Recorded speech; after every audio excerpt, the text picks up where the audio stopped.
तो स्वागत है आप सभी का YouTube चैनल मैथ्स पे शाहिद अंसारी में। अर्धवार्षिक परीक्षा सत्र 2021-22 कक्षा 9वीं गणित विषय के संपूर्ण सॉल्यूशन के साथ यहाँ पे हम आपके समक्ष प्रश्न पत्र का हल लेकर आए हैं। इसके पूर्व के वीडियो में आपने जो विकल्प दिए गए हैं इसका हल देख लिया है, किस प्रकार विकल्प शामिल किए गए थे इसका आंसर हम आपको बता देते हैं। पुनः मूल बिंदु के निर्देशांक यहाँ पे होते हैं 0 0। दूसरा विकल्प का आंसर था, इसका रैखिक बहुपद का एक आंसर आया था। इसके बाद इसका अपरिमेय संख्या लिखना था। इसके बाद आपको अपरिमित रूप से अनेक हल लिखना था। इसके बाद इसका हल लिखना था 180 अंश और यहाँ पे परिभाषित नहीं।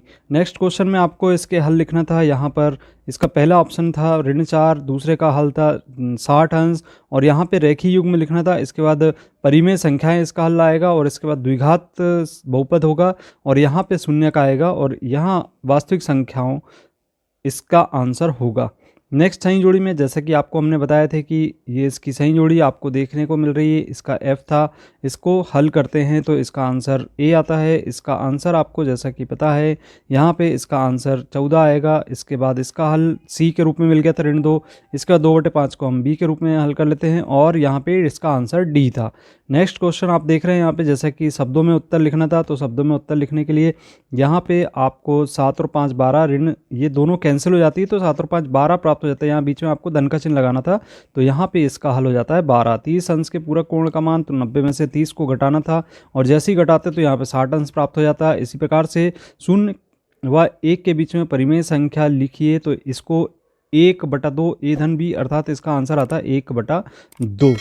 इसके बाद बिंदु 2 3 के भुज का मान यहाँ पे 2 आएगा, कोटि 3 है। अपरिमेय संख्या का कोई एक उदाहरण लिखना था तो अपरिमेय संख्या का उदाहरण जैसा कि हम जानते हैं कर्णी 2 कर्णी 3 हो सकते हैं। इस प्रकार से यहाँ पे x का मान यहाँ से 5 का पक्षांतर करके निकाल सकते हैं। 7 में से 5 को घटाएंगे 2 बचेगा। इसके बाद नेक्स्ट क्वेश्चन था, नीचे आप देख रहे हैं बहुपद 2x घात 3 ऋण 3x घात 2 धन 4x धन 5 की घात है, तो यहाँ पे अधिकतम घात 3 है। तो इस प्रकार से चौथे प्रश्न का आंसर देना था।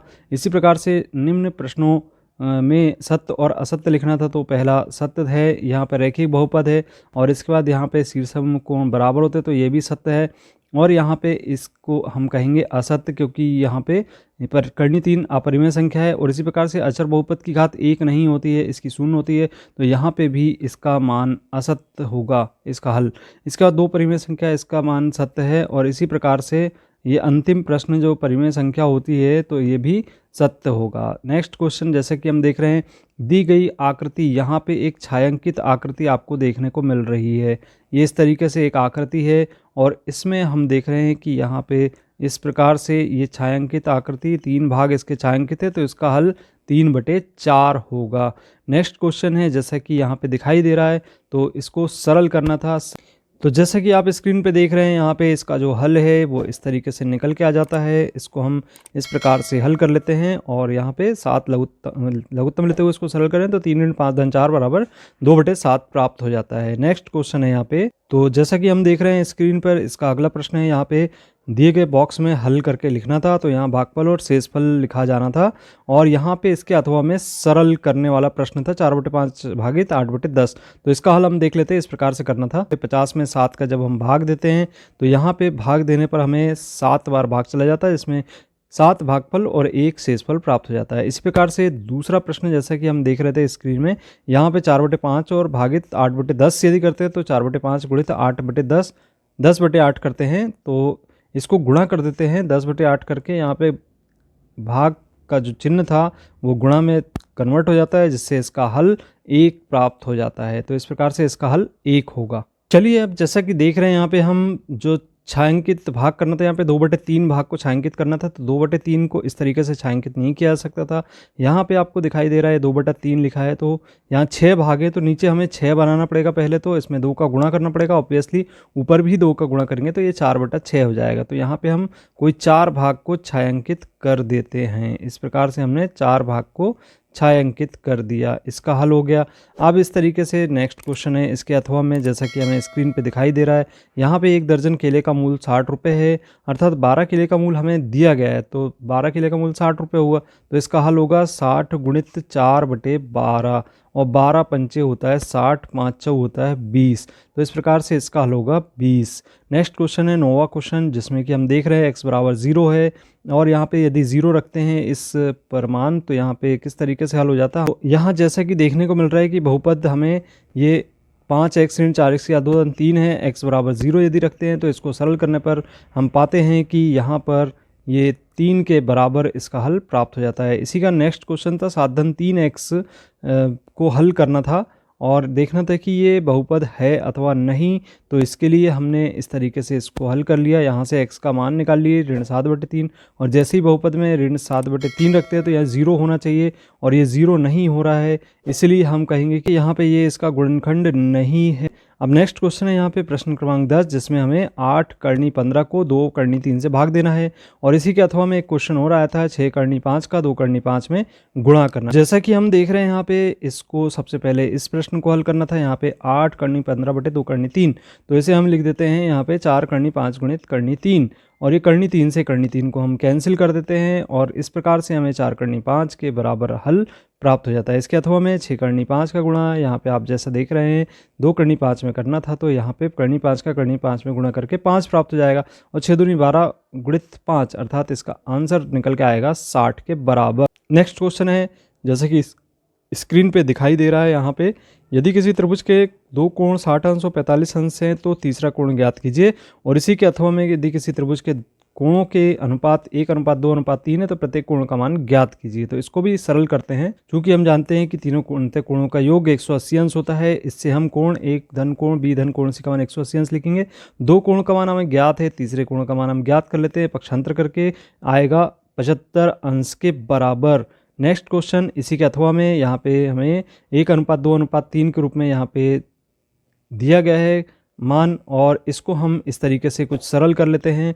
जैसा कि यहाँ पे हम जानते हैं कि ABC के कोण क्रम से कोण ए कोण बी कोण सी होते हैं, तो x अंश 2x अंश और 3x अंश ले लेते हैं। आप चूंकि हम जानते हैं कि त्रिभुज के अंतः कोणों का योगफल 180 अंश होता है, मान रखने पर सरल करते हैं तो यहाँ पे x का मान 30 के बराबर प्राप्त हो जाता है और क्रम से हमने यहाँ पे x का मान रखते जाएंगे तो यहाँ पे 30 अंश 60 अंश और 90 अंश इसमें हमें मान क्रम से प्राप्त होते जाएंगे, जैसा कि यहाँ पे स्क्रीन पे आपको दिखाई दे रहा है। चलिए अगला प्रश्न यहाँ पे देखते हैं कि क्या दिया गया है। 12वां क्वेश्चन है यहाँ पे 2x धन 1 बराबर x ऋण 3 का हल कीजिए और इसी के अथवा में फ़ारेनहाइट सेल्सियस वाला रूपांतरित करने वाला क्वेश्चन था, जिसमें इसके मान दिए गए थे और यहाँ पे 95 डिग्री फ़ारेनहाइट को सेल्सियस में बदलना था।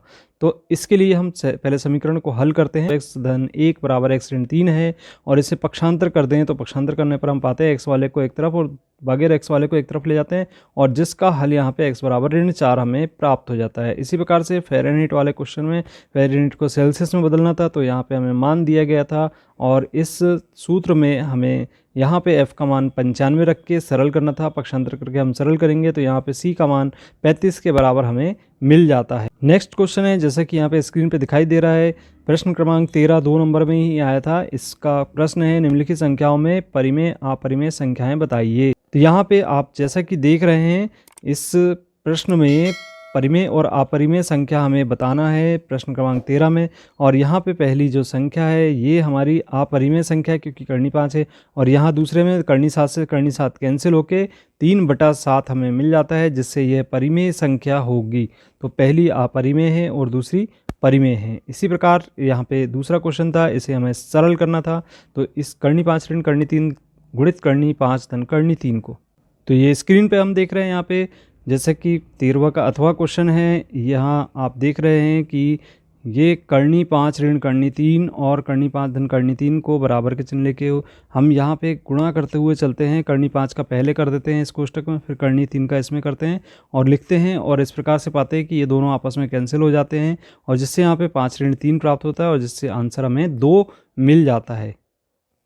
नेक्स्ट क्वेश्चन जैसा कि देख रहे हैं यहाँ पे सीधे गुणा किए बिना ही 94 गुणित 104 का मान ज्ञात करना था और इसी में यहाँ पे दूसरा क्वेश्चन था 2q ऋण 3p की घात 2 का प्रसार करना था। तो 94 और 106 का हम गुणा करेंगे तो 100 में से 6 को कम करेंगे तो 94 प्राप्त होगा और 100 में 6 जोड़ेंगे तो 106 प्राप्त हो जाएगा। यहाँ पे हम सूत्र रखते हैं x ऋण a x धन a x की घात 2 ऋण a की घात 2, इसको सरल करते हैं तो a का वर्ग ऋण b का वर्ग या x का वर्ग ऋण 1 के वर्ग के सूत्र के द्वारा यहाँ पे हम लिखते हैं 100 का वर्ग ऋण 6 का वर्ग लिख देते हैं और इस प्रकार से यहाँ पे 10,000 में से 36 घटाते हैं, जिससे इसका हल 9964 प्राप्त हो जाता है। नेक्स्ट क्वेश्चन इसमें प्रसार करने वाला था, जैसा कि यहाँ पे स्क्रीन पे दिखाई दे रहा है। तो प्रसार करके 2q ऋण 3p की घात 2 का, तो ये इनका आपस में हम गुणा कर देते हैं। गुणा करने पर हम पाते हैं कि यहाँ पे 2q का गुणा करेंगे फिर ऋण 3p का, और इसको सरल करेंगे। सरल करने पर अंत में जो आंसर निकल के आता है वो 4q² ऋण 12pq धन 9p² आएगा। नेक्स्ट क्वेश्चन है यहाँ पे, जैसा कि 15वां नंबर पे देख रहे हैं, कार्तीय तल में निर्धारित किसी बिंदु को निर्धारित करने वाली क्षैतिज अक्ष और ऊर्ध्वाधर अक्ष के रेखाओं के नाम लिखिए। तो इसको हम कहते हैं एक्स अक्ष और इसको कहते हैं वाई अक्ष। तो इस प्रकार से इसको सरल कर सकते हैं। इसी प्रकार से इसका जो अगला क्वेश्चन है, यहाँ पे आप जैसा कि देख रहे हैं, यहाँ पे एक्स वाई बराबर 4 ऋण 5 है, तो एक्स का मान लिखना था। तो एक्स का मान यहाँ पे आपको दिखाई दे रहा है 4 है और वाई का मान यहाँ पे ऋण 5 है। तो ये बहुत ही सिंपल सा क्वेश्चन था, 2 अंक का। इसी प्रकार से यहाँ पे सरल करने वाले कुछ क्वेश्चन दिए गए थे, जैसा कि हमें स्क्रीन पर दिखाई दे रहा है। 2 की घात 2/3 और 2 की घात 4/3 है और 125 की घात 1/3 है। इसको दोनों को सरल करना है। जैसा कि हम देख रहे हैं, इसको सरल करने पर हम पाते हैं कि जो हमारा घातांक का नियम x की घात m इंटू x की घात n, तो इसको लिखते हैं हम x की घात m धन n और इससे हम इसकी घातों को जोड़ देते हैं। जोड़ने पर इसका लघुत्तम निकाल लेते हैं और 2 धन 4/3 प्राप्त हो जाता है। और यहाँ 3 से कैंसिल कर देते थे 6 को 2 बार, तो इस प्रकार से 2 की घात 2 प्राप्त होगा और 2 गुणित 2 बराबर हमें हल प्राप्त हो जाता है 4 के रूप में। अब चलिए 125 की घात 1/3 को सरल करते हैं। तो यहाँ पे जैसा कि देख रहे हैं, इसको गुणनखंड निकालेंगे तो 5 की घात 3 आएगा और 3 से 3 यहाँ पे कैंसिल कर देते हैं और जैसे ही कैंसिल कर देते हैं तो हल आता है 5। 17वां नंबर का 3 व 4 के बीच में 3 परिमेय संख्याएं लिखिए और 1/2 करनी 3 के हर का परिमेयकरण कीजिए। तो जैसा कि हम देख रहे हैं, यहाँ पे 3 व 4 के बीच में 3 परिमेय संख्याओं को लिखना है। यहाँ पे पहली संख्या होगी, इसको हम सूत्र के द्वारा लिखते हैं। ये सूत्र है 1/2 a धन b और यहाँ 3 और 4 के बीच में संख्या ज्ञात करते हैं। तो पहली संख्या 7/2 होगी। अब 7/2 और 3 के बीच में अगर संख्या ज्ञात कर लें तो ये इस तरीके से लिखना होगा और जिसका हल निकाल के 13/4 आएगा। अब 7/2 और 4 के बीच में संख्या निकाल लें तो इसका हल निकल के 15/4 आ जाएगा। तो इस प्रकार से परिमेय संख्याएं आपको यहाँ पे दिखाई देने लगी, 3 होंगी, ये 7/2, 13/4 और 15/4 होगी। चलिए अगला प्रश्न करते हैं। जैसा कि हमें स्क्रीन पे दिखाई दे रहा है, यहाँ पे बिंदु ऋण 2 4 3 ऋण 1 ऋण 2 ऋण 4 किस चतुर्थांश में स्थित है लिखना है। और यदि बिंदु 3 4 समीकरण 3 y बराबर x धन 7 से निरूपित रेखा पर स्थित होता है तो a का मान ज्ञात करना है। यहाँ पे ऋण 2 4 यहाँ पे स्थित है, ये आपको दिखाई दे रहा है, तो द्वितीय चतुर्थांश में आ रहा है इसका आंसर। और यहाँ 3 ऋण 1 आपको यहाँ पे बिंदु मिलेगा, तो इसको हम चतुर्थ चतुर्थांश में कहेंगे। ये चतुर्थ चतुर्थांश में है। इसका ऋण 2 ऋण 4 यहाँ पे आपको तृतीय चतुर्थांश में ये बिंदु दिखाई दे रहा है, तो ये इसका आंसर होगा, तृतीय चतुर्थांश में स्थित होगा। दूसरा क्वेश्चन था जहाँ पे हमें a का मान ज्ञात करना था, तो इस तरीके से इसका a का मान ज्ञात करेंगे।